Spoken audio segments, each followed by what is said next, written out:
The anime starts by showing us a beautiful, futuristic city, where we see a pink-haired girl running away from something that clearly wants her very dead. Out of nowhere, someone contacts her and asks if she managed to get the key. She says yes, like it was no big deal. But right after that, some robots show up and open fire with their turrets, hitting her in the leg. Of course, she's not out yet. She activates some kind of invisibility power, turns into a stealth ninja, and escapes. Later on, she reaches the exit and hands the key to a tiny robot that was waiting for her like a loyal puppy. Just when it feels like the coast is clear, surprise! One of the robots chasing her earlier shows up again, ready to finish the job. Right before things go full Terminator, a giant mecha comes crashing in and blocks the attack. Turns out, it's on her side. Plot armor wins again. She gets a chance to run, but the evil robot launches a few missiles at her, lands a solid hit, and she ends up falling off a bridge, badly hurt. Cut to a new scene where we meet our protagonist, Shu Uma, casually on a train headed to school, like he didn't just wake up in the middle of a sci-fi war zone. His best friend shows up to greet him, and while they're chatting, Shu notices a suspicious amount of military out on the streets. She explains that apparently there was a terrorist attack the night before, and that's why the whole city center looks like a war zone. Later, Shu arrives at his high school and gives us a nice little world-building monologue. 10 years ago, a virus caused a massive pandemic in Japan, which absolutely wrecked the country. It got so bad that other nations had to step in to help, and ever since then, Japan's been kind of dependent on outside support to keep things running. After school, Shu heads to what looks like an abandoned house in a restricted area of the city. Inside, he finds the pink-haired girl again and is obviously shocked. Not every day you run into the girl from earlier chases and explosions. The moment she sees him, she panics, and her robot goes full bouncer mode, knocking Shu flat on the ground. This heroic dive ruins his lunch, and the girl tries to hide, but then her stomach growls, loudly. Girl's starving. So Shu, being a decent dude, offers her some food. While they eat, he realizes he recognizes her. Turns out, she's not just some random fugitive, she's Inori, a famous singer from a well-known band, because of course she is. She asks Shu to take her robot to a specific place in the city, while showing him a cute little string craft she made. Yes, arts and crafts in the middle of all this. A group of soldiers suddenly bursts in. She tries to run, but gets grabbed, and for no reason other than anime drama, they beat her up on the spot. Shu tries to stop them by shouting, "Hey, quit it!" But they calmly explain that she's a terrorist suspect, and then aim their guns at him. Naturally, he panics and hides like a champ. They drag Inori away, and Shu is left there, feeling like absolute garbage for doing nothing. The robot then shows him a map, pointing to the place Inori wanted him to go. So, feeling guilty and maybe a little heroic, he decides to take the robot there. Meanwhile, Inori is being interrogated about the key's location. When she refuses to talk, the military sends out more troops to find it. Shu finally arrives at the spot the robot pointed out, only to get jumped by a bunch of thugs trying to steal it. They beat him up a bit, but he refuses to hand it over. And just when things look grim, a blonde guy named Guy appears with backup. Yes, Guy. Just Guy. He and his crew wreck the thugs in under 10 seconds. One of the girls takes the robot, and Guy casually asks what happened to the pink-haired girl. Before anyone can answer, a massive explosion rocks the area, and one of Guy's guys runs up to say, yeah, the military's here. Cut to pure chaos. Military troops are mowing down everyone in sight like it's just another Tuesday. A mecha rolls in, and Guy tells Shu to protect the key and go save Inori. Meanwhile, Inori's being held in a trailer that flipped over after getting hit by a mecha missile, because of course. She manages to escape, but just as she's about to get away, a group of mechas surround her. They aim their weapons, ready to fire, and surprise again, Shu shows up out of nowhere and dives in to save her. At that moment, the key activates and unlocks a glowing, absurdly cool sword that was apparently inside Inori this whole time. Don't ask questions. Anime logic. Shu grabs it, blocks missiles like a pro, and with one anime swing of that blade, completely obliterates the enemy mechas. Just your average high school day. When the military sees the power of the weapon, they completely freak out and send even more robots to take down the protagonist. Meanwhile, he defends himself as best he can, but after blowing up a few incoming missiles, the blast sends him flying straight into a building. Guy, who's been watching the chaos like it's pay-per-view, finally decides to step in and drops a nearby building on the enemy mecha, trapping it. This gives the protagonist the opening he needs to destroy it with the sword, and then he runs off to help Inori. After that, the sword casually returns into Inori's body, as if that's a normal thing, and with Guy's help, they manage to escape.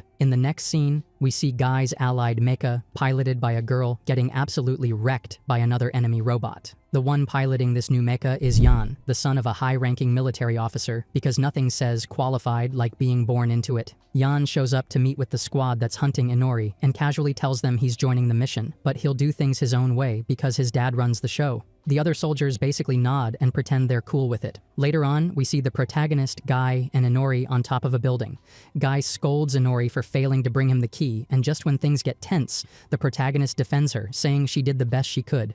Guy isn't impressed. He explains that the real problem was giving the key's power to the wrong person, meaning the protagonist. That's when we learn the key is actually called the Void Genome, a super powerful biological weapon, and it was originally meant for Guy all along. He explains that there are only 3 Void Genomes in existence, and the one the protagonist used gives him the power of the king. Basically, it lets him pull out the hidden power inside other people and turn it into a weapon, like when Inori's sword appeared out of nowhere. After the little lecture, Guy tells the protagonist he's now part of the rebellion, whether he likes it or not. Then, one of Guy's people brings urgent news. A building has been taken over by Yan's forces, and more than 100 people are being held hostage. Guy immediately calls the entire resistance for a meeting, and they quickly come up with a plan to storm the building and rescue the hostages. We then see the protagonist and Inori sneak in through the building's ventilation system like it's a stealth mission in a video game. Once they reach the room where the hostages are, they see soldiers brutally beating innocent civilians. These soldiers aren't even local, they're part of a foreign force and are using the virus as an excuse to abuse and execute people without consequences. Just as Yan and his goons are about to execute the hostages, the rebellion launches a surprise attack, bombarding them with a storm of missiles. They distract Yan by making him chase a decoy truck, and at the same time they ambush the military commander in charge of the operation, surrounding him with enough missiles to ruin his entire day. The commander, clearly not loving the situation, threatens to detonate atomic bombs hidden under the city unless he gets to speak directly with the leader of the rebellion. So Guy shows up for the chat. The commander demands their surrender and wants to know where the stolen key is. Guy naturally refuses. The commander responds by pointing hundreds of laser weapons at him because diplomacy is overrated. Meanwhile, the protagonist prepares for the next step of the plan. Using the power of the key again, he attacks Yan, drawing out Yan's inner weapon, which turns out to be a massive cannon. He fires it just as the commander attacks Guy, and the cannon creates a huge energy shield that reflects the lasers back, destroying the military's mechas and weapons in one go. Just like that, the military force is wiped out, and the hostages are saved. Afterward, Guy congratulates the protagonist for a job well done, and politely asks him to officially join the rebellion. The protagonist agrees without hesitation. The next day at school, he's sitting in class thinking about how happy he is to have saved Inori when the teacher announces a new student has arrived. It's Inori. The protagonist sees her and is completely speechless. Episode 3. The rest of the class reacts the same way. Since the girl turns out to be a super famous idol, they immediately start bombarding her with questions, to the point where the entire class is crowding around her except the protagonist,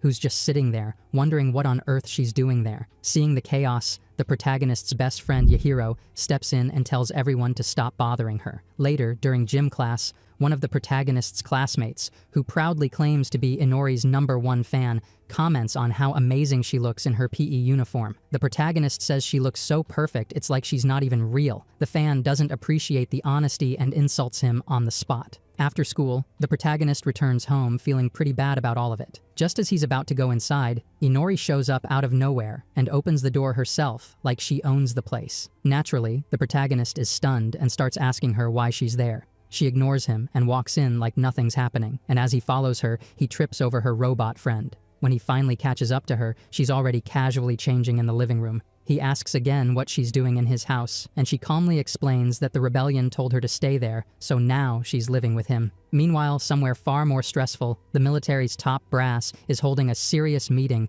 to figure out what to do about the rebellion. And surprise, the protagonist's mom, Haruka, is actually the assistant to one of the military leaders. They decide to send in a new squad of genetically enhanced soldiers to crush the resistance. Back at home, the protagonist is freaking out, unsure how to explain to his mom that a famous idol is now his roommate. Inori notices how worried he is and reassures him that she already knows his mom's schedule and has everything planned out. Suddenly, the doorbell rings. The protagonist opens it and finds Yahiro standing there. Yahiro says he noticed Shu looked upset after school, so he rented a movie and thought they could hang out to cheer him up. At that moment, Inori walks in and tells the protagonist she received an urgent message and needs him to come with her right away. Shu tells his friend they'll have to postpone movie night and promises to explain why a celebrity is currently living in his house. They go to meet with Guy, and the protagonist asks why he sent Inori to live with him. Guy says it's for protection, because during the battle, one of the hostages was a student from Shu's school. If that person saw him,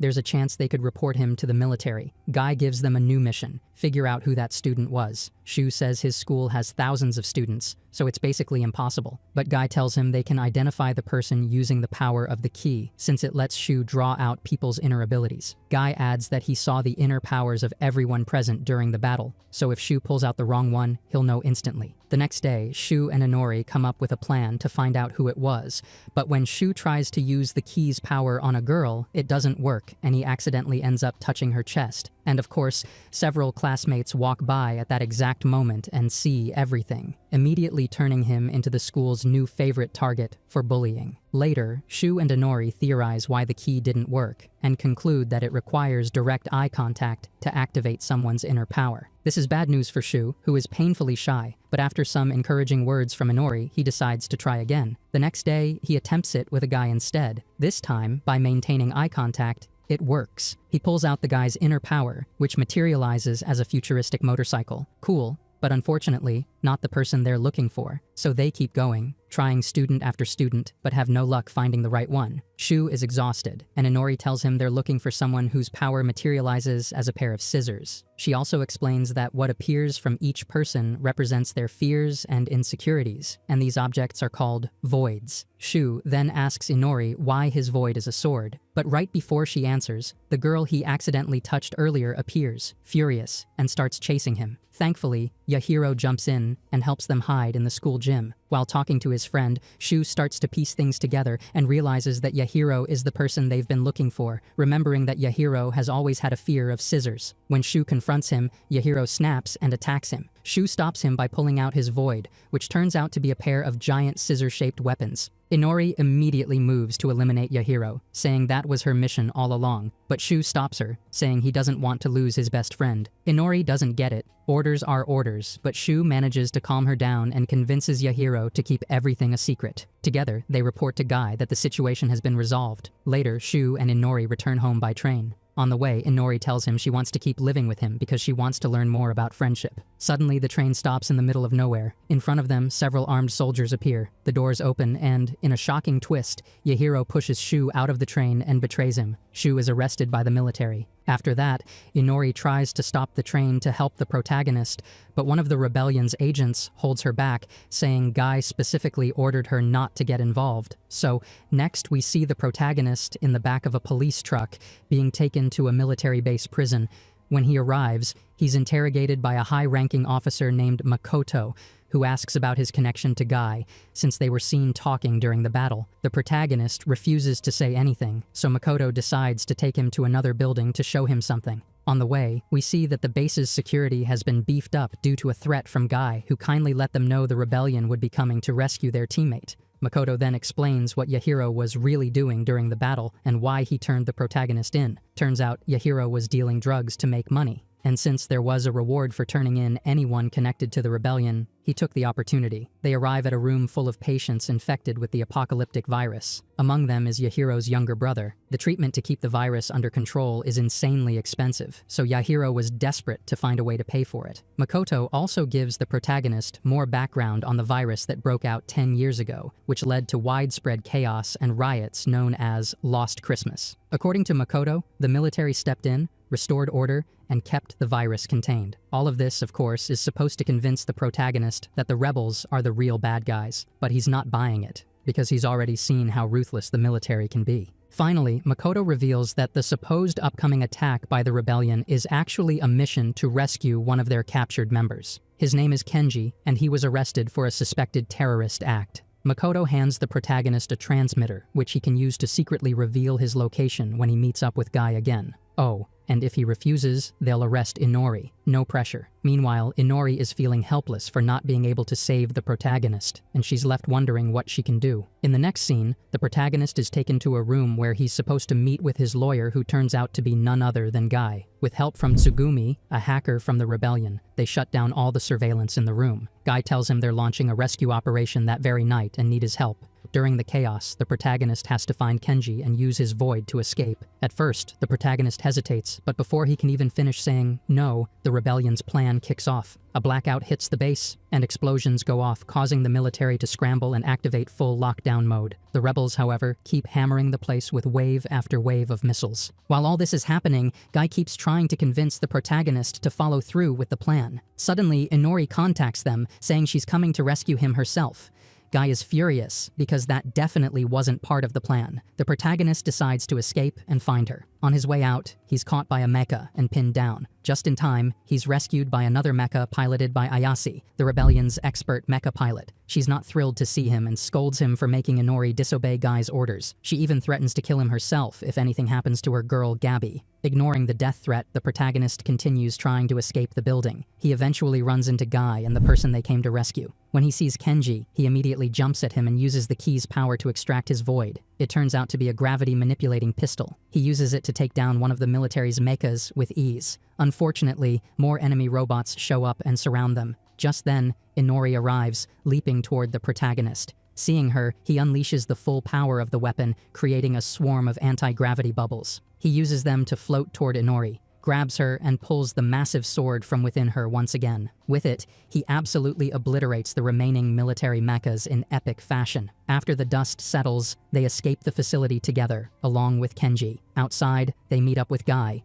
who once again invites the protagonist to join the rebellion. And even though he still doesn't fully trust him, the protagonist agrees. We then cut to a scene of the protagonist heading to the rebellion's hideout. As he walks, he remembers what Makoto gave him, the pen he can use to alert the military once he's with Guy. The protagonist hesitates, unsure whether he should go through with it, still not certain if the rebellion's intentions are truly good. Later on, they arrive at a huge library, where we meet a new character named Shibungi, a high-ranking officer in the rebellion. He informs them that Inori and Kenji are both in stable condition, and upon hearing this, Guy decides to make an announcement. He tells the rebellion members that from now on, the protagonist is one of them and will be working at the heart of operations. Since he possesses the power of the key, he'll play a central role in their missions. He also announces that their next mission will take place in 3 days. He assigns Ayase the task of training the protagonist. The protagonist, seeing she uses a wheelchair, awkwardly says he feels bad for bothering someone in her condition. Without missing a beat, Ayase flips him to the ground like it's nothing, just to remind him she's more than capable, wheels or not. The protagonist immediately passes out from the impact and dreams of a strange little boy talking about jumping off a bridge. When he wakes up, his clothes are missing along with the pen Makoto gave him. Just as he realizes this, Ayase walks into the room and accidentally sees more of him than she wanted to. Naturally, she responds with a solid slap across the face. After that, the protagonist begins his training with Ayase. During one of the sessions, he notices that she's the one who has the pen. He politely asks for it back, but she refuses and tells him that if he manages to pass the rebellion's evaluation in 1 week, she'll return it. She then uses this opportunity to put him through a gauntlet of absurdly difficult training exercises. One of the tasks involves learning how to shoot a gun, and his instructor is none other than Inori. The protagonist is stunned by how skilled she is with firearms, which only makes things more awkward between them. After a very uncomfortable moment, Ayase casually calls the protagonist a pervert. Meanwhile, Makoto gives us a little villain monologue about an upcoming target, a weapon known as leukocyte, which will be the main focus of the rebellion's next mission. Back at the hideout, the protagonist is introduced to 2 more members. First, there's Arugo, an expert in hand-to-hand combat, and then there's Kyo, a girl who seems to be Guy's #1 fangirl. This surprises the protagonist, since having that much faith in someone is rare in a world like theirs. He even says Guy seems kind of selfish. Arugo quickly tells him that's not the case and that he just hasn't gotten to know Guy well enough yet. Later, The protagonist heads to his room and hears Inori singing a beautiful song. He decides to go see her and sits down for a chat. Not knowing how to start the conversation, he asks her why she joined the rebellion. Instead of answering, she flips the question and asks why he came to talk to her. He explains that he wanted to thank her for saving him and then asks her to leave the rebellion with him. She firmly refuses, saying it was thanks to Guy and the rebellion that she was saved in the first place. The protagonist responds by asking why she told him that she belonged to him. Inori confesses that it was something Guy told her to say. After that, she walks away, telling him not to get too close. He follows her and ends up seeing her enter a room with Guy. Naturally, he feels crushed, since he was genuinely falling for her. Humiliated, he runs off and accidentally bumps into Ayase. She scolds him for not watching where he's going, but quickly realizes from his expression what he must have seen. She tells him it's something that happens often, but everyone just pretends not to notice. The protagonist says it's not fair that Inori made him believe she cared. Ayase encourages him to give it his all during tomorrow's trial, telling him that once he passes, he'll learn the truth about many things because he'll officially become one of them. The next day, the protagonist takes on the trial, which involves reaching a target that's protected by Ayase in her mecha. To succeed, he'll have to defeat her. The test begins, and the protagonist is quickly chased down by the mecha as paint bullets rain down around him. At one point, he manages to dodge her and runs into Arugo. Seeing the opportunity, the protagonist uses the key's power to draw out Arugo's void, a wand that creates a force field. He uses it to immobilize Ayase's mecha. With the path clear, he rushes toward the target and completes the mission. Everyone in the rebellion claps and congratulates him. Just like that, he officially becomes a member of the rebellion, and Ayase returns the pen to him. Then, they receive bad news. Guy has been attacked by the military, who used the leukocyte weapon to completely wipe out an entire part of the city. We also find out that the leukocyte weapon is actually a massive satellite orbiting all of Japan, capable of firing absurdly powerful energy beams. You know, your classic overkill in space situation. Guy manages to contact the team, saying he's still alive, but the rest of the squad didn't make it.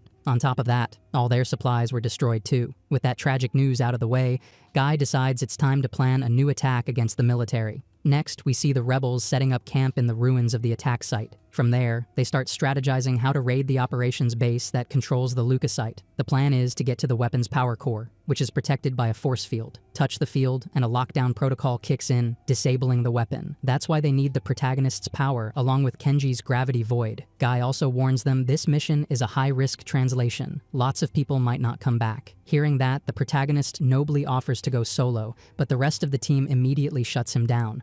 They've all chosen to fight too. Feeling slightly embarrassed and very rejected, the protagonist walks off to sulk in peace. He starts wondering if he should finally use the pen Makoto gave him to call the military. That's when Inori shows up and tells him she has a plan and he needs to follow her lead. Meanwhile, Makoto is chatting with the military commander. He reveals that they're already aware the rebels are planning to attack that same day. So naturally, Jan starts prepping for a big showdown. We cut to Guy, who's still trying to recover from his injuries. He starts questioning whether everything he's done has been worth it. Then we get a dark little reveal. Kyo, who had been with him during the leukocyte attack, ended up critically injured, and when it became clear she wouldn't survive, Guy decided to end her life himself. Yeah, it's that kind of anime. Unbeknownst to Guy, the protagonist is nearby and hears everything. Furious, he storms in and calls Guy a selfish coward who always lets others do the suffering for him, including Inori. Guy just laughs, which, as expected, only makes the protagonist even more furious. They start trading punches like it's a shonen showdown. After cooling off a bit, Guy explains that he never wanted to lead from above. He just wanted to give people hope. He's not a hero, just a guy trying to make the world suck a little less. Hearing that, the protagonist calms down and makes peace with him. Soon after, the rebel team launches their attack on the military base. Ayase and the others cause a major distraction, pulling soldiers and even Jan away from the main control center. That gives Inori, Guy, Kenji, and the protagonist enough time to infiltrate the base and reach the core. Just as they're about to use Kenji's gravity void to complete the plan,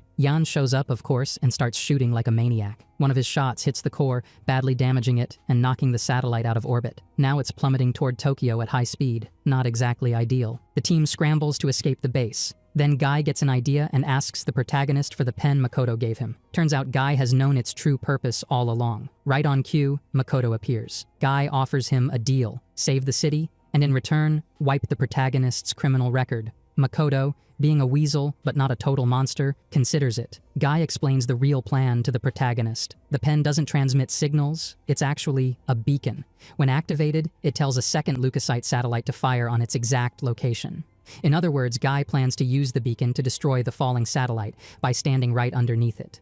Which, as you might guess, is not the safest place to be. Guy volunteers himself to make the ultimate sacrifice. The protagonist, of course, feels completely powerless. He can't stop it. Then, someone who appears to be Inori shows up and offers her void to the protagonist, so he can destroy the satellite instead. Using her void, which manifests as a giant energy cannon, because why not, the protagonist fires a massive beam into the sky and blasts the falling satellite to smithereens. Crisis averted, for now. After that, Makoto keeps his promise and wipes the protagonist's criminal record, which means he finally gets to return to high school. Unfortunately, word travels fast, and his classmates aren't exactly throwing a welcome party. Most of them judge him pretty harshly for getting arrested by the military. That is, until Arisa, student council president and full-time queen of diplomacy, steps in to save the day. She convinces the whole class that the protagonist was just taken in for a routine questioning, nothing shady. Suddenly, everyone goes from giving him the cold shoulder to bombarding him with questions. The protagonist thanks Arisa for clearing the air, clearly grateful she saved him from total social annihilation. Later, he sits down with his friends to catch up on all the schoolwork he missed. That's when his close friend Haru tells him that ever since he got arrested,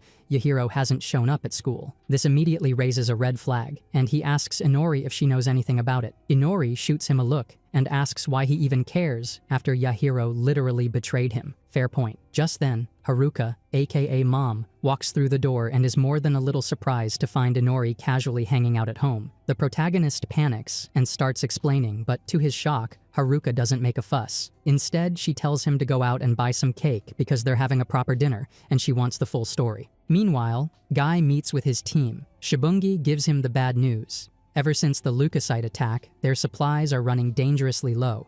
So Guy decides it's time to look for an ally. We cut to Arisa again, and plot twist, she's part of one of the city's most powerful and wealthy families. Her family is hosting a swanky party on a giant cruise ship, hoping to link up with a major NGO to make new political connections. Elsewhere, the military is planning to crash that party hard since any collaboration between Arisa's family and a rebel group could spell big trouble. Naturally, Guy and the protagonist sneak aboard the ship, planning to meet Arisa's father and convince him to support their cause. But once they're at the party, the protagonist spots his mom, cue internal screaming. He ducks and tries to avoid her, but then bumps straight into Arisa, who immediately recognizes him. She tries to talk to him, but Guy steps in and distracts her with his usual mix of charm and cryptic one-liners. It works. Meanwhile, the military gears up to launch missiles at the cruise ship. Back on board, the protagonist gets word from the rebel team that the ship is about to be turned into confetti. He rushes to tell Guy, who's in the middle of a tense conversation with Arisa's father. Together, they quickly hatch a plan. They'll use Arisa's void to stop the missiles. Guy smoothly tricks her into going outside, and once she's in position, the protagonist uses the key to draw out her void. Her void turns out to be a floating orb that generates energy shields. With it, the protagonist blocks all incoming missiles in a dazzling display of magical defense tech. Impressed by the whole dramatic spectacle, Arisa's father agrees to join forces with the rebellion. And here's the kicker. Guy was the one who secretly tipped off the military about the party in the first place. The whole missile stunt, stage managed for maximum drama. Classic Guy. Also, it turns out Guy might have caught feelings for Arisa, which certainly helped smooth things along. Later, we see a mysterious moment back at the protagonist's house. Haruka receives an envelope containing a photo. In it, we see a young Inori, a young Haruka, and a very small version of the protagonist. But strangely, he doesn't remember anything about it, and apparently, neither does Inori. After that, the protagonist gets ready for a school trip organized by the academy. When he tells his mom about it, she jokes that she doesn't want to be left alone and then casually suggests he should use the opportunity to visit his father. Of course, this school trip isn't just a trip, it's part of another one of Guy's plans. He sends the protagonist along with Inori and a few classmates so they can infiltrate a military base.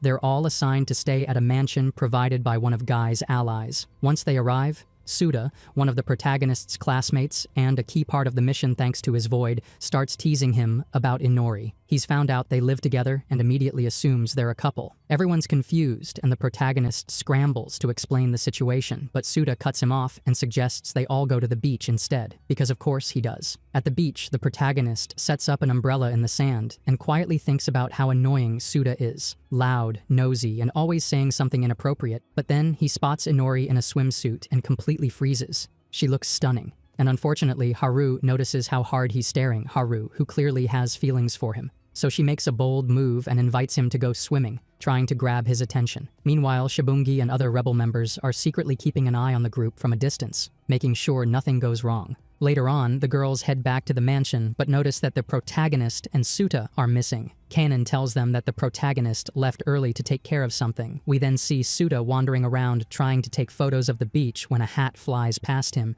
It belongs to Ayase, who happens to be passing by with Tsugumi. Suta is totally mesmerized by Ayase's looks, thanks her, and the girls leave.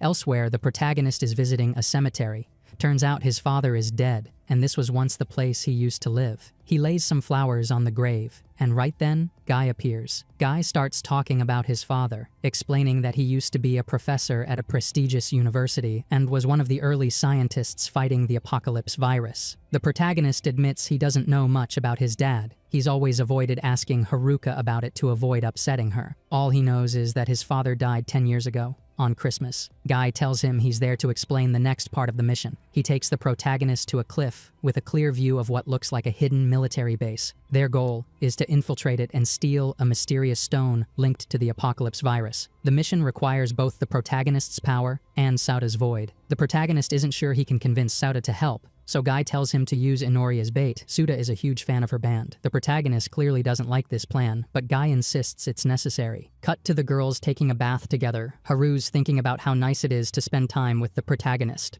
When Inori walks in, the girls are surprised by how flawless her skin looks. Kanan gets a little too handsy, and Haru quietly burns with jealousy, wondering how the protagonist really feels about Inori. Back in the living room, Suda is talking with the protagonist, asking if he and Inori are actually a couple. The protagonist says no, and Suda immediately says he's going to try and ask her out. Seeing an opening, the protagonist decides to use this to his advantage and asks Inori to go on a walk with Suta to lure him near the mission site. Inori agrees. Later that night, we see the two walking under the stars. At one point, they sit down to rest, and Suda shows her a video he made just for her. The protagonist watches from behind a tree, and when Suda starts to confess his feelings, he gets irrationally jealous. In a moment of pure awkwardness, he jumps out, blurts something out, and pulls Suta's void. While half trying to confess to Inori, he accidentally triggers the whole operation. That's when the rest of the rebel squad comes out of hiding. They start laughing and scolding the protagonist for losing his cool and activating the void too soon. But since the cat's already out of the bag, they decide to launch the mission early. Using Suta's void, a special camera that can reveal secret entrances, they manage to get inside the base. Meanwhile, a mysterious man enters the facility too. He kills a guard and uses a keycard to sneak in, which triggers alarms and activates the base's security systems. Inside, the team makes their way through the traps and obstacles using the void. At the same time, the mystery man is also progressing, moving deeper into the base.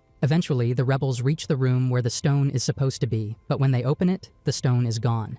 Guy is furious and orders everyone to retreat. We then find out that the man who got there first was Kado, a high-ranking military officer. After taking the stone, he visits the protagonist's father's grave to pay his respects. Later, Suda wakes up next to the protagonist and confronts him, saying he should have just told him he liked Inori. They argue a bit, but patch things up and agree to stay friends. And with that, the team wraps up the mission and heads back home on the ship. After that, we see Yahiro, who's on the run with his younger brother. They're hiding out in what looks like an old church, but their peace doesn't last long. Makoto and a squad of soldiers show up, forcing Yahiro to grab his brother and make a run for it. Later on, we cut to Kanan and Haru at school, wondering where Yahiro is. His disappearance was so sudden, and they haven't heard anything since. While playing a video game, the protagonist walks in and accidentally drops a teapot, startling Haru. She's been thinking about him a lot lately, and now she's a flustered mess. Kanan catches on immediately and decides to play wing woman. She asks the protagonist to go shopping with Haru for some supplies, obviously just a pretext to get them alone together. So they hop on the subway, heading toward the shopping area.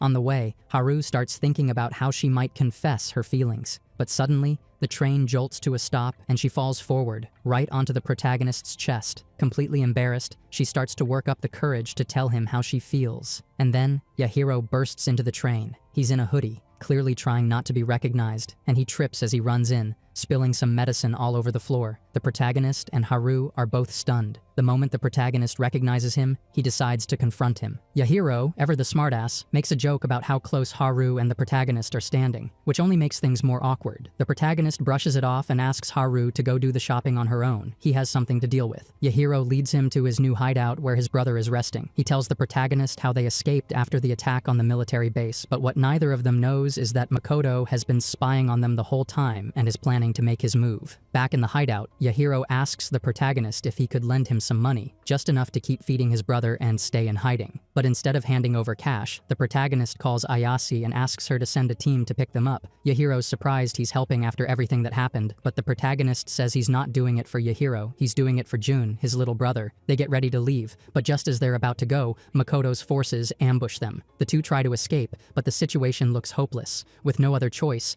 the protagonist decides to use Yahiro's void, but when he tries to pull it out, Yahiro pushes him away and accuses him of being the one who ratted them out in the first place. That's when the protagonist snaps. He yells that he'd never do that the real traitor here is Yahiro. He reminds him he made a promise to get Jun out of there safely, and he still intends to keep it. Eventually, Yahiro gives in and allows the protagonist to use his void. But as soon as it's drawn, Jun, watching from the cot, thinks his brother's being attacked and falls off the bed. Right then, Yan arrives in his mecha and starts launching hooks that track void energy.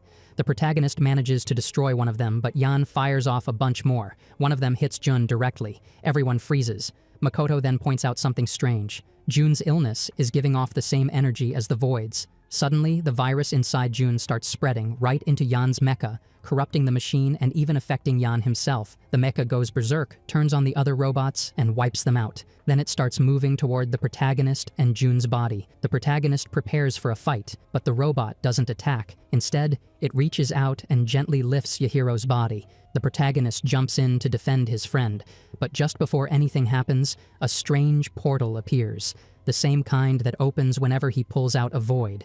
He's pulled into it. Inside, he finds himself in what looks like Jun's memories. The boy is there too. He shows the protagonist a moment from his childhood, back when things were still normal between him and Yahiro. Then Jun begs him to end it. The pain is unbearable, and he doesn't want to be a burden on his brother anymore. The protagonist, overwhelmed, agrees. The virus has already taken over. Back in the real world, the mecha writhes in agony and finally shuts down. Later, the protagonist walks out of the building, visibly shaken. Yahiro wakes up and asks what happened to Jun. The protagonist looks him in the eye and says simply, "He's dead. I killed him." We jump to the protagonist, who's currently on a mission with the rebellion. Guy gives the order. It's time to attack. The protagonist needs to use Inori's void, but as he reaches out to summon it, his mind flashes back to what happened with Yahiro and Jun. The trauma is still fresh. He freezes. No matter how hard he tries, he can't bring himself to do it. Instead, he panics and runs away, abandoning the mission and forcing the rebellion to retreat. Then we cut to a dream. There's a girl with pink hair who looks like Inori, standing in the middle of a fire. She asks the protagonist to promise her something, to make her sister happy, but just as quickly, he wakes up. It was all just a dream. He's hiding out again, in his usual secluded spot. When he checks his phone, he sees a bunch of missed calls and messages from the rebellion. Right on cue, Haru shows up with breakfast. She tries to talk to him, asks why he's been hiding, and why he won't go home. He dodges the questions. His phone rings. It's Inori, but he doesn't answer. Inori, clearly worried, reports back to Guy, but Guy's busy. He's in a meeting with Arisa's family, trying to gather intel on the stone they failed to recover. Mr. Okina informs him that the stone will be transported soon via military aircraft. Meanwhile, we find out that Kato is the one who handed the stone over to the military, and after that, he was arrested. The next day, the protagonist tries going back to school, but just seeing his classmates brings back too many memories. The trauma resurfaces and overwhelms him, so he bolts again and returns to his hideout. Ayase shows up and starts scolding him, trying to snap him out of it. She pushes him to get back on track, but Guy shows up and he's not playing nice. He tells Ayase it's pointless to reason with him. Then he straight up pulls a gun on the protagonist, threatening to kill him if he doesn't rejoin the mission to retrieve the stone.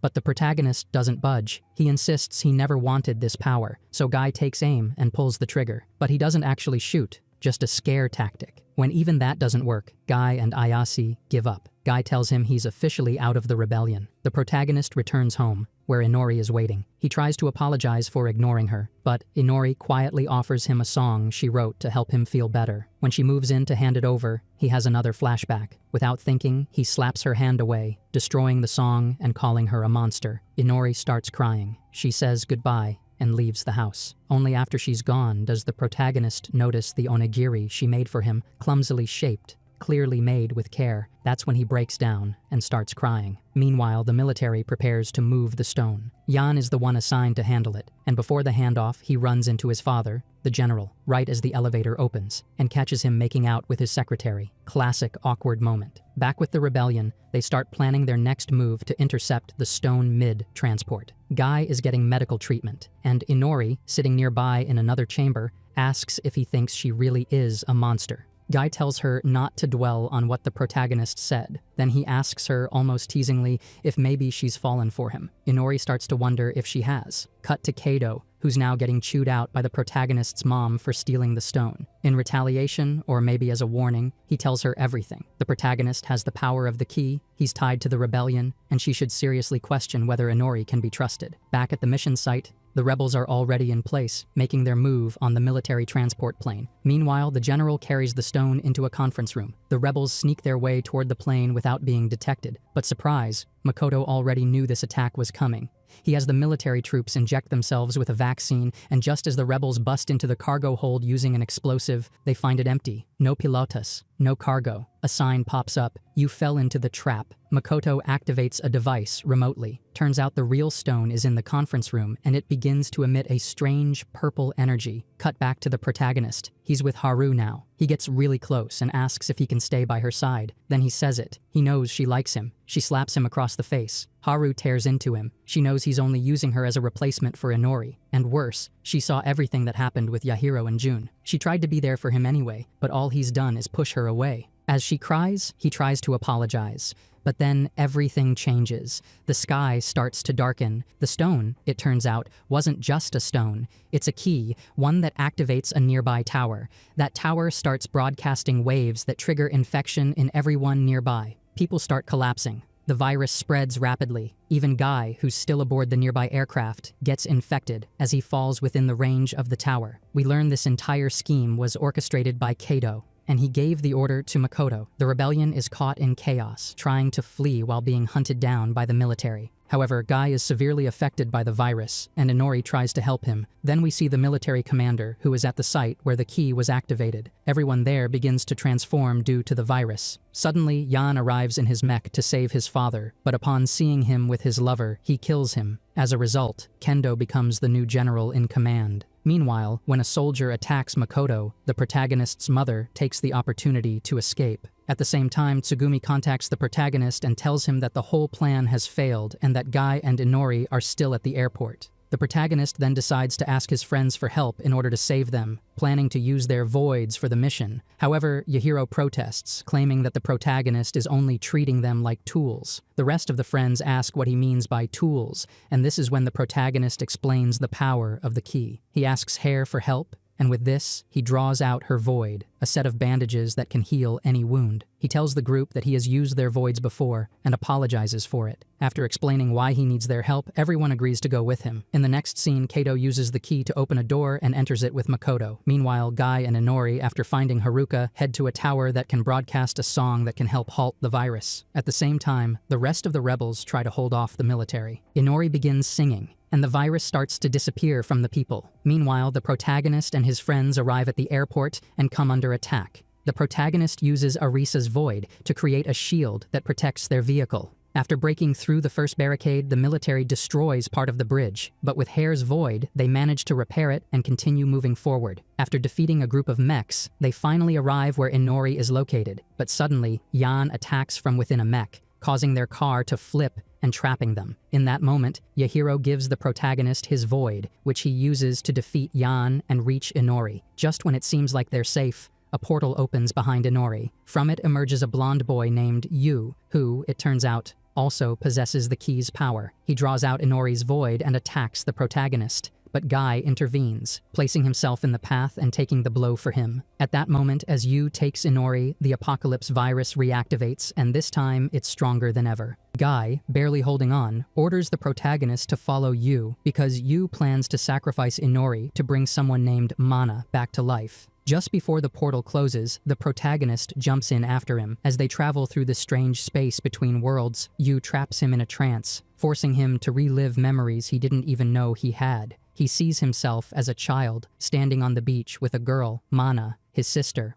As they watch the sunset, a boy's body washes ashore. Mana rushes to save him, giving him CPR, and the boy turns out to be Guy. That summer, the three of them became inseparable, but for some reason, all of it was erased from the protagonist's memory. When he comes to, he finds himself in an ornate hall at the top of a grand staircase. That's when Kato appears. He begins to explain everything. Inori isn't just a girl, she's a body they created, a vessel built to house Mana's soul. Now here's where everything changes. Mana was the first human to come into contact with the apocalyptic stone, and the first to be infected by the virus. But she wasn't just unlucky, she was chosen by an alien race that arrived on Earth a decade ago, bent on wiping out humanity with the virus and starting a new world.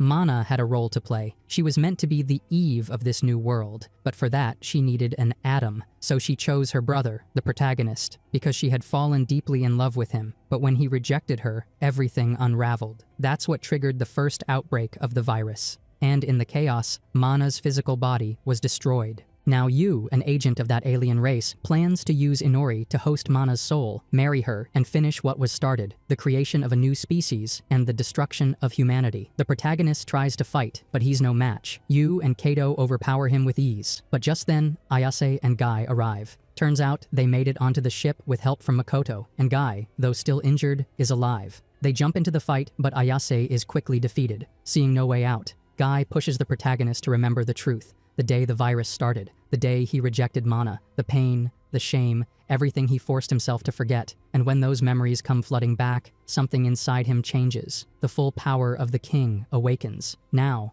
when he draws someone's void, they don't pass out. He uses it on Guy, who stays conscious, and hands him the weapon. Together, they charge forward to stop Yu and save Inori. As they fight through the crystal-covered chamber, they get close enough for Guy to trigger Inori's sword. The protagonist grabs it and uses it to free her body from the vessel containing Mana's soul. With Inori safe, Guy pushes forward, heading straight for the core where Mana's soul is held. But before he can reach it, crystal shards stab through his body, leaving him mortally wounded. The protagonist rushes to his side, but Guy stops him. Instead, he asks for one last favor. "Use the sword," he says. "End this." The protagonist hesitates, but Guy gives him one final push with his words. And with that, the protagonist thrusts the sword through Guy, destroying both him and the soul of Mana. The entire structure begins to collapse. The protagonist grabs Inori and they escape together. But as they flee, he breaks down in tears, mourning the loss of his friend. Guy is gone. After this, the entire area affected by the virus was put under quarantine by the military, and people are prohibited from leaving the area, which is why the students from the academy decided to stay in it, since most of them lived on the outskirts of the city. After this, we see Ayane, who is trying to pick up a shoe from the ground, but in trying, she ends up falling from her chair. At that moment, two guys arrive and offer to help her, and Ayase refuses since she doesn't like receiving help from people. The guys keep insisting and start harassing the girl. Just then, the protagonist and Inori were passing by, and upon seeing this, the protagonist jumps in to defend the girl. The bullies begin to intimidate the protagonist, but then Tsugumi appears and gives one of the guys a flying kick, which causes the guy to fall and take the protagonist down with him. And seeing that more people are watching, the bullies decide to just leave the place. Once again, the protagonist and the girls try to help Ayase, but she refuses and asks them to leave. On the way, Tsugumi tells the protagonist that Ayase has been very affected since Guy's death, and he tells us that after the battle, apparently the rebellion split up, and Inori, Ayase, and Tsugumi blended in among the students to stay in the shelter. And due to the lack of teachers at the academy, the president and the protagonist formed a group in which they are in charge of the shelter, and the students are a bit discouraged since there have been increasing acts of violence and vandalism. That's why Suda proposes holding a school festival to cheer everyone up. After talking, everyone comes to the conclusion that it's a good idea. Next, we see the protagonist talking to Yahiro, who shows him his void by giving it to him, and tells him that after the battle, he is able to pull them out without the person fainting. The protagonist also tells him that he hopes not to have to use the power of the key anymore, and Yahiro replies that he has to stay alert, since the military is still lurking. Next, the two go to where the preparations for the festival are taking place, and they run into Tsugumi, who will work at the themed cafe that her class is organizing. And after showing them Kanon, who has little dog ears, the protagonist goes to Inori, since she and Suda are preparing for a concert that Inori will give as the main event. After this, we see how Yoon infiltrates among the students in a uniform, and he runs into Tsugumi, who is carrying boxes full of costumes. The girl accidentally bumps into him, which makes Yoon start acting arrogantly with her, but Tsugumi forces him to carry the boxes, and then rewards him by giving him a caramel apple. Later, Yoon reports to Makoto that most of the rebellion members are at the school, and Makoto gives him the task of keeping an eye on them. Then, the day of the student festival finally arrives, and Tsugumi tries to make sure Ayase has a good time. And then, we are shown a group of bullies who began stealing since the quarantine started. These guys are furious because of the festival the academy students are holding, and just then, two other bullies arrive with an armored truck and a mech. These were provided by Makoto, with the intention that the bullies would attack the school. Back to Ayase and Tsugumi, the girls begin to argue because Tsugumi disconnected her from the mech when she was helping Guy. Ayase blames her, saying that maybe if she hadn't done that, Guy would have survived. After this fight, Tsugumi walks away, leaving Ayase alone. And that's when the protagonist arrives, who begins to encourage her a bit. But at that moment, the bullies start attacking the festival, shooting and destroying everything in their path. The protagonist immediately tries to get Ayase to safety, but the girl stops him and falls from her chair, so the protagonist runs to help her, and she tells him she wants to fight, and that even though she is disabled, she wants to be useful. That's when the protagonist's power activates, and he pulls out Ayase's void, which is a pair of robot legs, which allows her to fly and have great strength in them. With this, she manages to save Hare from being run over by the armored car. Then, she redirects it and makes it crash. The bullies are captured with help from the robot Tsugumi controls. Then, the protagonist pulls out Inori's void, and with Ayase's help, they also destroy the enemy mech, and so they manage to take down all the bullies. And after everything calms down, the students continue with the festival, leading up to Inori's concert. That's when Ayase thanks the protagonist for letting her fight with the void, and says that thanks to that, she feels much better. But while they're talking, communications are restored and an official government announcement begins to broadcast on the screens. And it turns out that the one delivering the announcement is General Kato, who survived the attack on the tower. He informs all the students that a new containment measure has been approved by the government, and with it, they raise tall walls that completely close off central Tokyo, the place where the students are located and where the virus began to spread. After this, all the students are called to a meeting where they will decide how to handle the situation. But the students' fear causes a panic to break out, and they all begin to turn against Arisa. She tries to calm them down by saying that her father will help them get out of there. But the students no longer trust her. Because of this, they propose to elect a new president for the government. Shortly after, the representatives of the student government begin distributing vaccines for the virus to all the students. Yahiro comments that the president is still being attacked by many students on social media. Tsugumi adds that she also feels the president is not doing a good job as a leader. Hearing this, Suda stands up for the president, and he and Tsugumi end up arguing. Meanwhile, the bullies who had harassed Ayase are plotting their revenge. One of them reveals that he has gotten a firearm and will use it if necessary. Back with Tsugumi, she meets with Inori and asks if she feels lonely for not having parents. Inori replies that she has never felt that way, except for the one time she was separated from the protagonist. In turn, Inori asks the girl the same question, and we learn that Tsugumi has always grown up alone and is used to it, but she admits that she still misses the other members of the rebellion. Then the girl calls out to the protagonist, who was listening from behind a tree. At that moment, Tsugumi gives the protagonist a device she found after the fight with the thugs. The device can measure the void levels of people, and the group begins playing with it. While checking their powers, the protagonist uses it to measure Tsugumi's void. He mentions that he has never used her void before, and the girls tease her until the protagonist draws out her void. Meanwhile, in another scene, Kato meets with Makoto. He decides to set in motion a new plan to wipe out the members of the rebellion. To do this, he activates a new contingency measure that will reduce the quarantine area every day. Anyone found near the perimeter will be killed by new mechs designed by the military. With this, hundreds of people near the wall are killed, and the mechs slowly begin advancing toward the center. This news quickly reaches the students, and in addition, Makoto sends a message. He declares that those who turn in any members of the rebellion will be allowed to leave the quarantine area. The protagonist becomes deeply worried upon hearing this. But Hare reassures him, telling him that if anything happens, she will not hesitate to help him with her void. She also encourages him to run for president of the academy, making the protagonist consider if that might be a good idea. Shortly after, Tsugumi arrives, now recovered from the aftermath of using her void.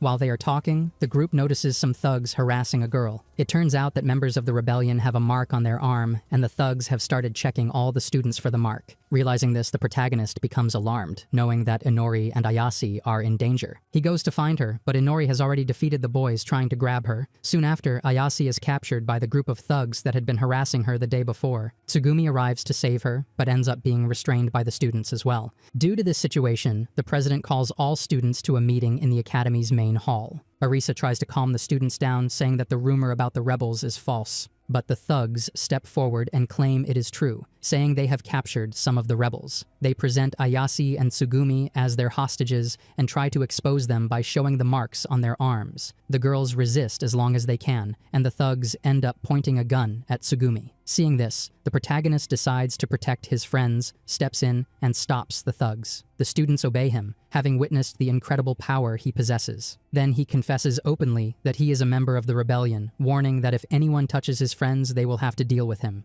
With that, he comes up with an idea to resolve the conflict. Afterward, it appears that the protagonist, Ayase, and Tsugumi are taken to the edge of the wall by one of the thugs and handed over to the military. The thug then demands to be set free, but instead, the soldiers open fire on the protagonist and the girls, and then also shoot the thug. Shortly after, it is revealed that this was all a hologram broadcast by Tsugumi's tiny robot. This was the protagonist's plan, using Tsugumi's void ability, which can create holographic clones of any person. He used those clones to show the students that the military would never honor their promise to release them if they gave up the rebels. Even after that, one of the thugs tries to attack the protagonist with a gun, but the protagonist uses the void of a boy nearby to strike him down. Seeing this, the protagonist tells his companions that they must have faith in one another and that he will protect them with his power. Yahiro then proposes that the protagonist run for president of the academy, and all the students enthusiastically accept the idea. With this, he becomes the new student president, and soon after, Yahiro suggests an idea for better controlling the students.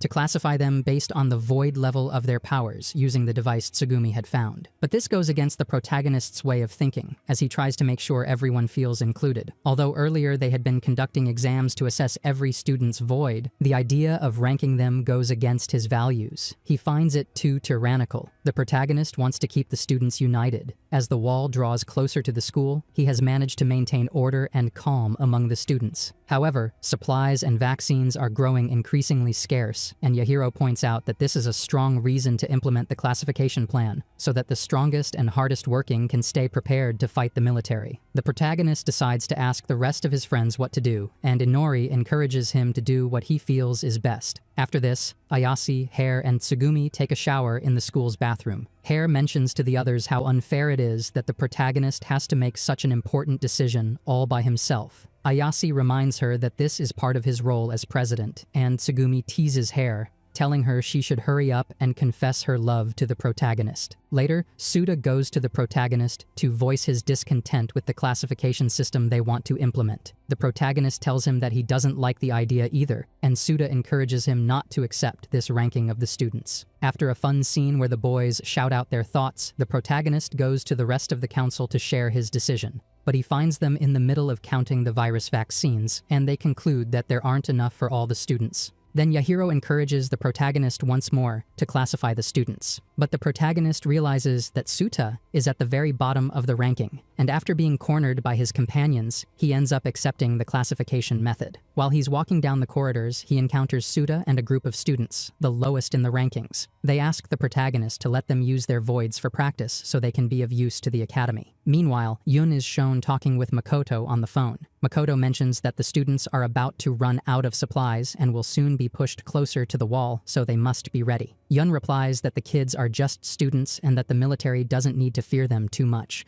but Makoto scolds him for not shooting the supposed rebels that arrived at the wall the day before and threatens him, warning that if he doesn't obey, a rumor about it could quickly spread. After hanging up, we see Makoto playing a game of chess with Shibungi. In a change of scene, we return to the protagonist, hiding in the place he usually goes to. Hare arrives looking for him, and the protagonist tells her how sad he feels for not being able to fulfill his role as president and for failing to meet everyone's expectations. Seeing this, Hare embraces him to make him feel better and tells him that he must do what his heart tells him. Hare tries to confess her love to the protagonist, but she is interrupted by a call from Kanan, who tells the protagonist that Suta and a group of students have left the academy with their voids and are headed to a nearby hospital. The scene shifts, showing that the students' intention was to try to obtain vaccines from the hospital. The protagonist arrives to stop them, but the students complain and tell him to let them prove themselves, to show the academy that they can be truly useful. Suddenly, helicopters from the military arrive and start attacking them. The protagonist orders the students to hide in nearby buildings, but soon after, enemy mechs surround them. Then, the protagonist decides to distract the military so the students can escape and find cover. Hare begins to heal a girl who was injured. Upon seeing this, Suda asks Hare to fix a nearby car so they can use it to escape. But in doing so, he alerts the enemy mechs, which open fire and destroy the car. The protagonist notices and rushes to save Hare, and both of them are caught in the explosion. Meanwhile, Inori and the others arrive to help, dodging missiles and managing to get close enough to attack the helicopters. Hare, badly injured from the explosion, looks at the gravely wounded protagonist. With the last of her strength, she uses her void to heal him completely. But as she does this, a military helicopter spots her and fires, destroying her void. Even so, Hare manages to fully heal the protagonist, and with her final breath, she confesses her love for him before dying. The protagonist wakes up, realizes what has happened, and rushes to hold his friend. Hare turns to Crystal in his arms and then disintegrates. This makes the protagonist scream out in grief, and also triggers a shift in him, putting him into a ruthless killer mode. He goes to Inori and demands her sword, using it to destroy the enemy mechs in an epic fashion. After this, Yahiro tells the rest of the group what happened and how Hare died. They try to calm the protagonist down, but he attacks Suda and blames him for Hare's death. Yahiro pulls him away and tries to settle him down, but the protagonist snaps, saying that Hare was the only one who truly believed in him. And with that, he decides it is time to separate the strong from the weak. Then, in a change of scene, we see Argo and Ogamo infiltrating the quarantine area from a helicopter. They were hired by Arisa's father, who plans to rescue her from that place and force her to marry a member of the government, someone who could help put an end to the quarantine area. Upon arriving, Argo encounters a group of the protagonist's students stealing medicine from students of another academy. Seeing the symbol of the rebellion on Argo's uniform, the students bring him to the protagonist. The protagonist has now become a tyrant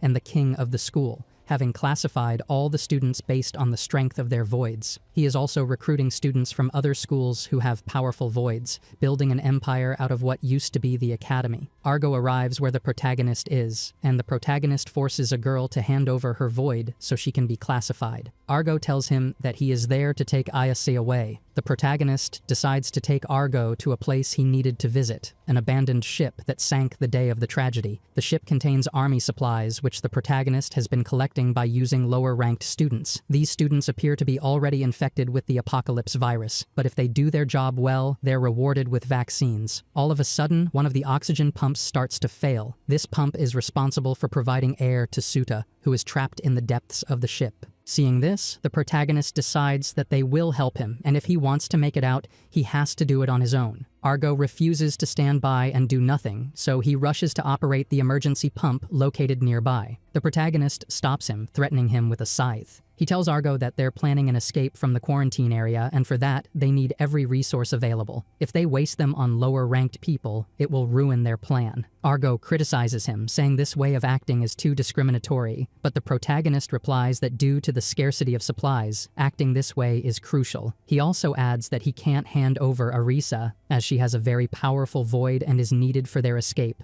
Then the protagonist threatens to kill Argo if he doesn't obey.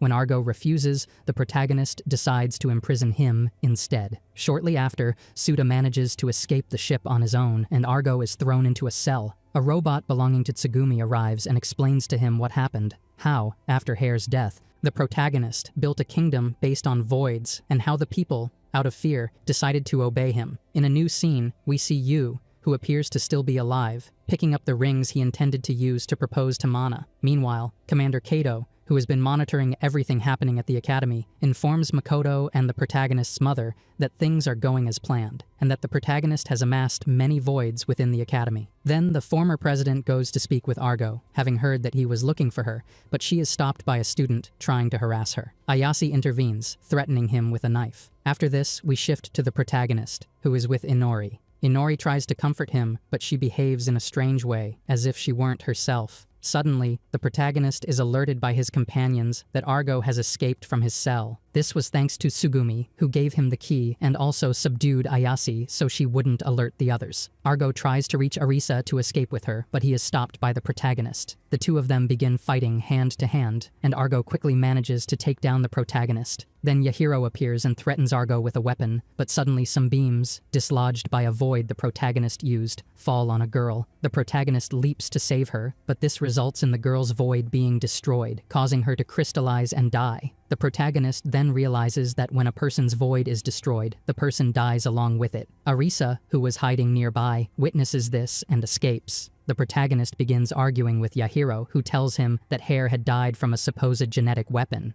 In reality, she died because her void was destroyed. Upon learning this, the protagonist understands just how dangerous the idea of a kingdom built upon voids truly is. Even so, Yahiro tells him that if this hadn't been done, everyone would be dead by now, and that they must stick to the plan to escape. Argo tries to reason with the protagonist, but the protagonist doesn't listen and attacks him to draw out his void. Meanwhile, the former president tries to hide from the protagonist and the others, but she is stopped by Inori, who acts in a very strange manner. Inori attacks her with a crystal spear. Shortly after, we also see Kato, who, along with the teacher, has managed to revive someone who appears to be Guy. After this, the protagonist goes to a watch post where some students aren't doing their job properly. Seeing this, he threatens to kill them by destroying their voids. Yahiro warns him that if he keeps acting this way, the students will grow to resent him.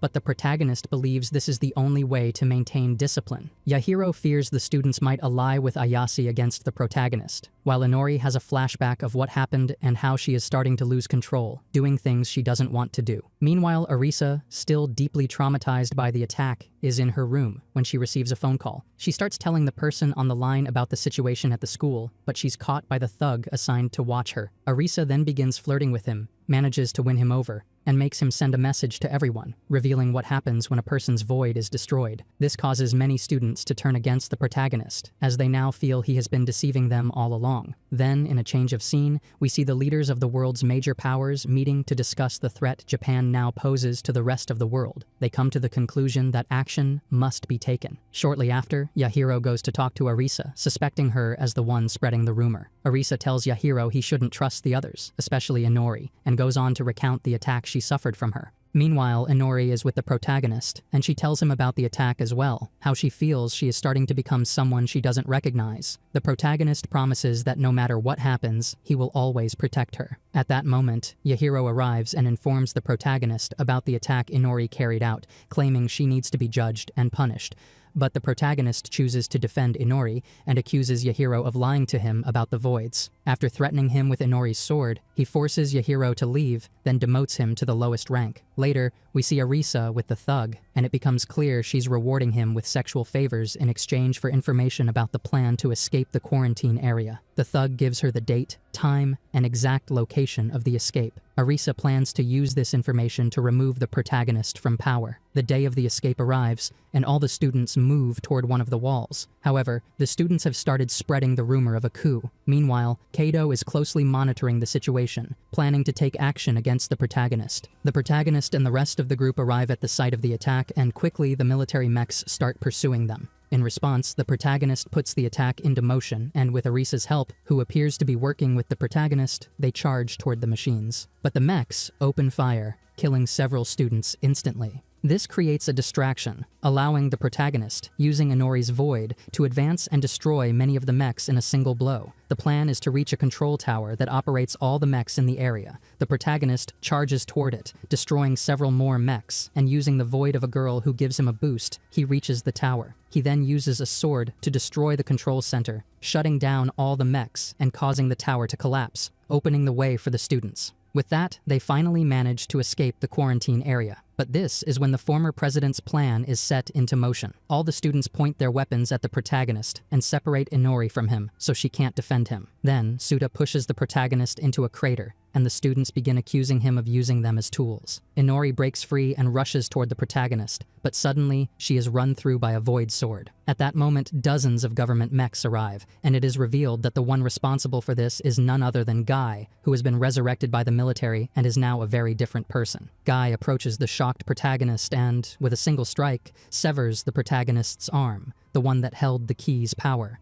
After that, Guy takes the power of the key from the protagonist, leaving him fallen and broken. After this, we see how the governments of the world decided to end the crisis by destroying Japan to eradicate the virus. They send fighter jets to Tokyo, intending to bomb the city with chemical weapons. Seeing this, Guy uses the king's power to unite all the students' voids and create a weapon, which he uses to neutralize the warheads. However, upon doing this, the weapon is destroyed, causing several students to die in the process. Ayase and the others try to reason with Guy, but he is no longer the person they once knew, and he threatens to kill them if they do not join him. Seeing this, Yan refuses to protect Guy and decides to help Tsugumi and the others escape. He destroys the nearby mechs and charges directly at Guy, but the boy is defeated by the other robots. Arisa then uses her void to protect Guy, and it is revealed that she was the one who leaked the information about where the students were going to launch their attack. Amid the distraction caused by Yan, Inori manages to escape with the protagonist. After that, Guy uses his power to destroy all the fleets from the world's nations and makes a global broadcast, threatening to obliterate any country that attacks Tokyo or even comes near it, using the leukocyte satellites. Meanwhile, the military forms a special search team to locate Inori, as Yu plans to use her to bring Mana back and make her marry Guy. Inori goes into hiding, searching for supplies to survive. Later, Haruka confesses that she collaborated with the military to spare her son from further suffering due to the king's power. After this, Inori finds the protagonist and tries to feed him, but he is deeply disturbed by everything that has happened. Suddenly, a group of soldiers that includes Arisa finds the protagonist and Inori. As they are about to attack, a limousine arrives, and armed men step out, opening fire on the truck. Arisa tries to stop them upon seeing that the person inside the car is her father. The old man steps out of the car and scolds Arisa for aiding Guy, telling her that the boy she fell in love with no longer exists. He also confronts the soldiers for pursuing the protagonist, but they inform him that their target is not him, but Inori. Upon hearing this, the old man attacks the soldiers, killing 2 of them with his katana. Then he turns on Arisa, claiming her actions have dishonored the family. However, before he can strike her down, she shoots him, killing him. Meanwhile, Inori tries to escape upon hearing that she is the target, but she is surrounded by a group of thugs who try to kidnap her. Inori loses control and kills them. After this, she goes to the protagonist and embraces him, but she loses control again and starts groping him. The protagonist shouts at her to stop and she returns to normal. Later, while Inori is eating, she has a vision of Mana. At this moment, we realize that it is Mana herself who has been causing Inori's strange behavior. Mana tells Inori that soon she will completely take over her body, and when that happens, the first thing she will do is kill the protagonist. Realizing this, Inori decides that the best thing she can do is to leave the protagonist. After offering him some words of encouragement, she puts him to sleep so he can't stop her and gives him a loving kiss before leaving. She then chooses to surrender to Arisa's military team, but she doesn't plan on going quietly. Inori activates her berserker mode and attacks the mechs. Meanwhile, she reflects that, despite being created only to be a vessel for Mana, her feelings for the protagonist are genuine, and she intends to protect him with her life. Suddenly, she is struck and captured by one of Guy's arrows, immobilizing her. When the protagonist wakes up and realizes Inori is gone, he resolves to do whatever it takes to get her back. Due to all the events involving Guy and the protagonist, Haruka decides to put an end to Kato's plans by destroying Mana. However, when she arrives where she is supposed to be, she finds that Mana is not there. Kato appears and tells her that she was never there. He also reveals that he was responsible for the death of the protagonist's father and then shoots Haruka.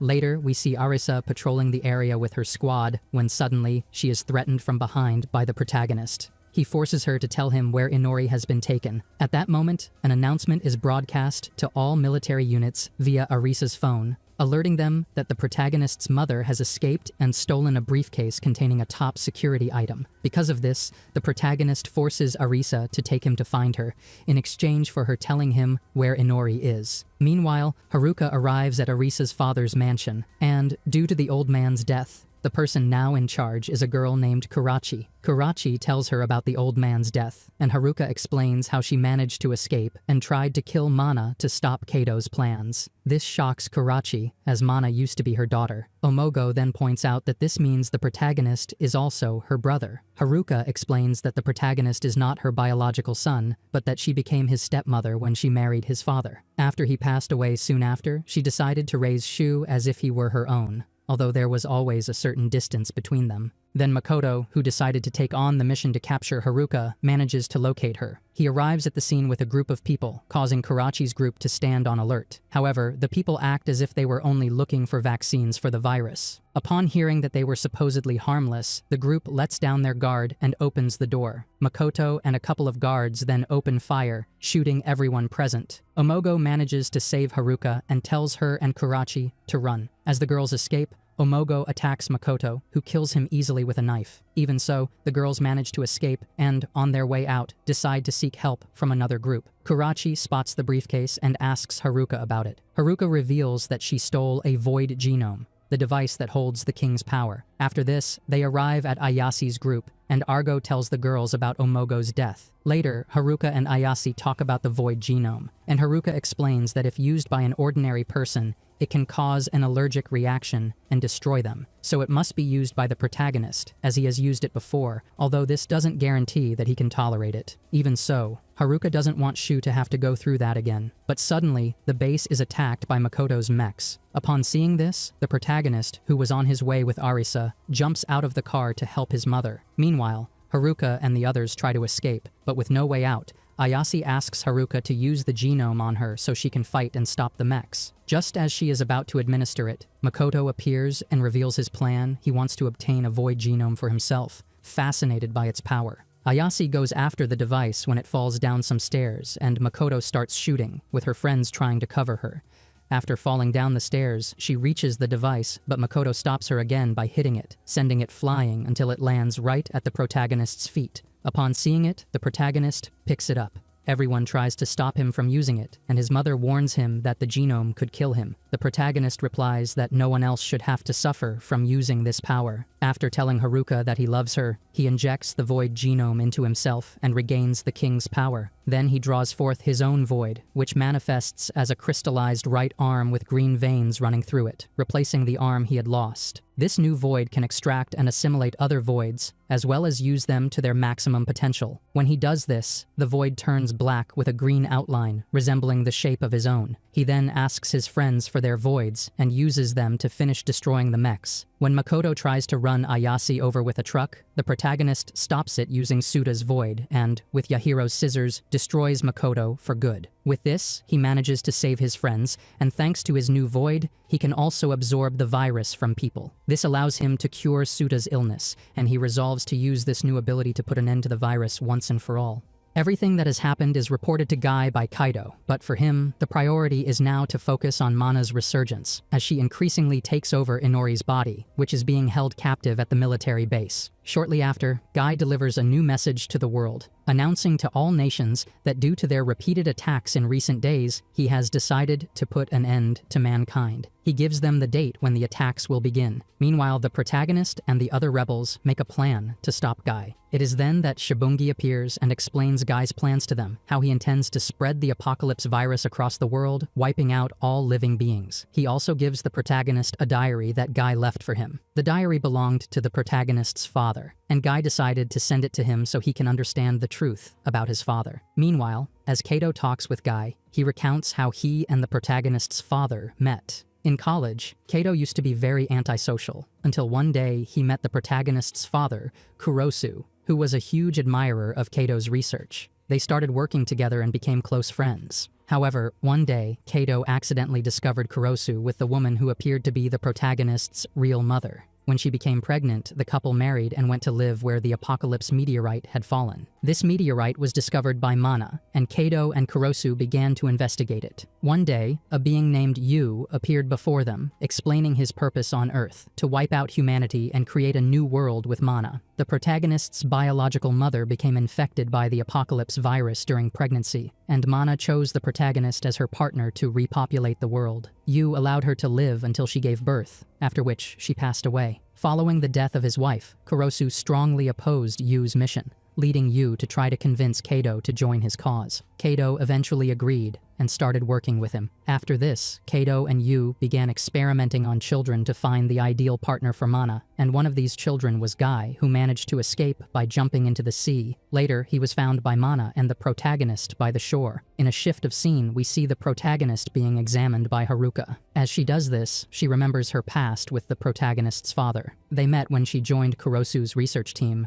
and as they spent more time working together, she fell in love with him, touched by his tireless dedication to studying the virus. Eventually, Haruka decided to marry Kurosu and went to tell Kato, her older brother, about her decision. However, he disapproved of the relationship, though she assured him she would marry Kurosu regardless. Everything was going well until the day the Apocalypse virus disaster occurred. Haruka was with Mana in a small church, waiting for Kurosu, while Kato had snuck into Kurosu's office to find his latest breakthroughs on the virus. He came across the diary explaining the discovery of the void genome and how it could stop the virus. At that moment, Kurosu arrived and the two argued. Kato tried to convince Kurosu to join him and Yu, but Kurosu refused, stating that he had no intention of sharing his discoveries with them. This enraged Kato, and after Kurosu refused again, Kato decided to kill him and steal his research. Right then, Haruka arrived, having gone to find Kurosu because he was taking too long. Upon entering, she witnessed her husband's murder. Meanwhile, Mana unleashed the Apocalypse virus disaster after being rejected by the protagonist. Back with the protagonist, the medical examinations have been completed.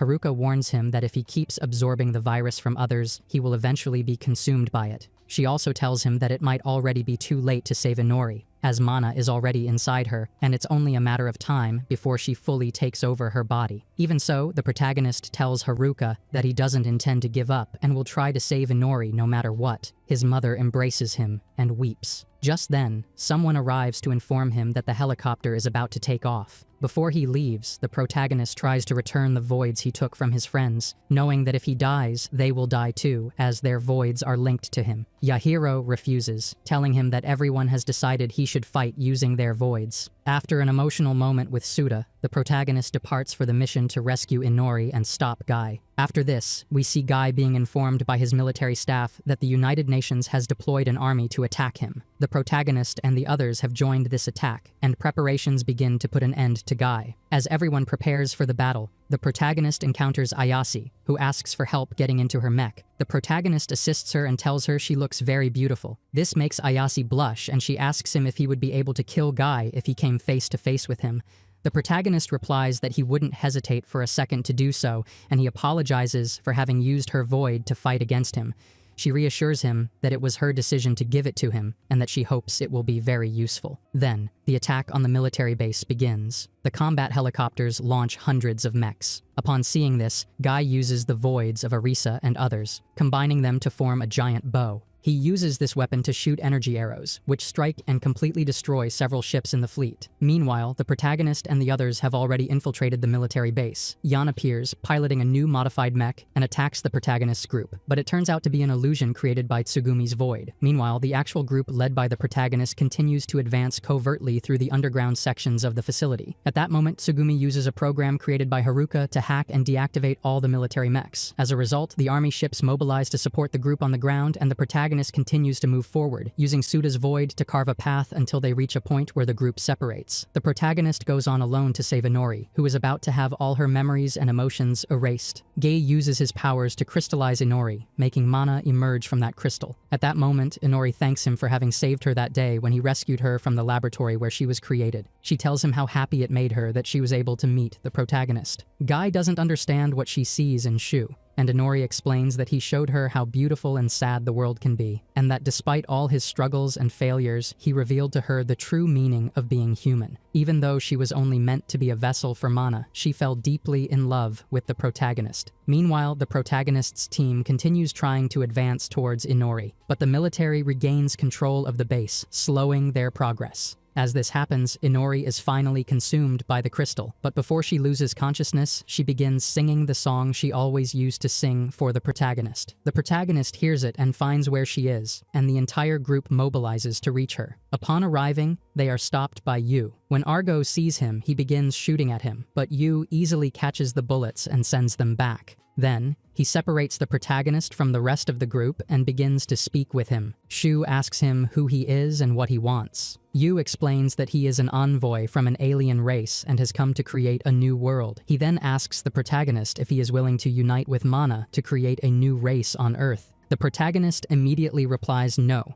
and because of this, Yu decides to annihilate him. Using the genome power, he attacks the protagonist with the voids of his followers. The protagonist defends himself, dodging and counterattacking with Yahiro's void, while the rest of the group tries to advance to help him, only to be stopped by Yan. Yu continues attacking the protagonist, reproaching him for rejecting Mana when she had chosen him. The protagonist manages to land a blow that pushes Yu backward, and then creates a massive energy sphere with his void, launching it toward him. Yu tries to block it by merging the voids of all his followers, but it's too much, and he is defeated. The protagonist continues forward until he finally reaches Guy and Inori, but it is too late. Guy has completed the crystallization process, and Mana has been resurrected. At that moment, the apocalypse arrives in the world. Meanwhile, the resistance group continues trying to reach the protagonist. Ayase begins her battle against Yan and his modified mech. At the same time, Tsugumi struggles to regain control of the base, but is constantly stopped by Kenji, who has sided with the military. When Mana awakens, the first thing she does is run to embrace the protagonist. She then starts insulting Inori, saying that she has finally been freed from that monster. Upon hearing this, the protagonist becomes enraged, shoves Mana away, and yells that Inori is not a monster. Angered by Shu's rejection,